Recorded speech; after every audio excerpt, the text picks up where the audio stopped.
Sepekan terakhir harga telur ayam di Palembang mulai turun. Salah satunya di Pasar Seki Palembang, harga komoditas ini turun Rp2.000 per kilogramnya. Dari Rp28.000 kini menjadi Rp26.000 per kilogram.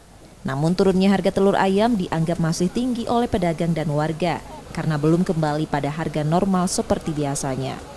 Kurangnya pasokan dari peternak ayam petelur menjadi salah satu penyebab harga komoditi ini bertahan mahal.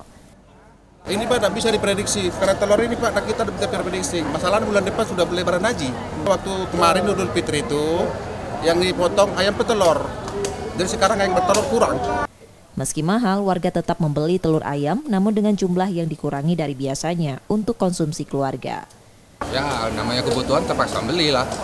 Ya kalau dapat ya diturunkan lah harganya, distandarkan lagi atau normal gitu. Ya kalau 22 masih lah.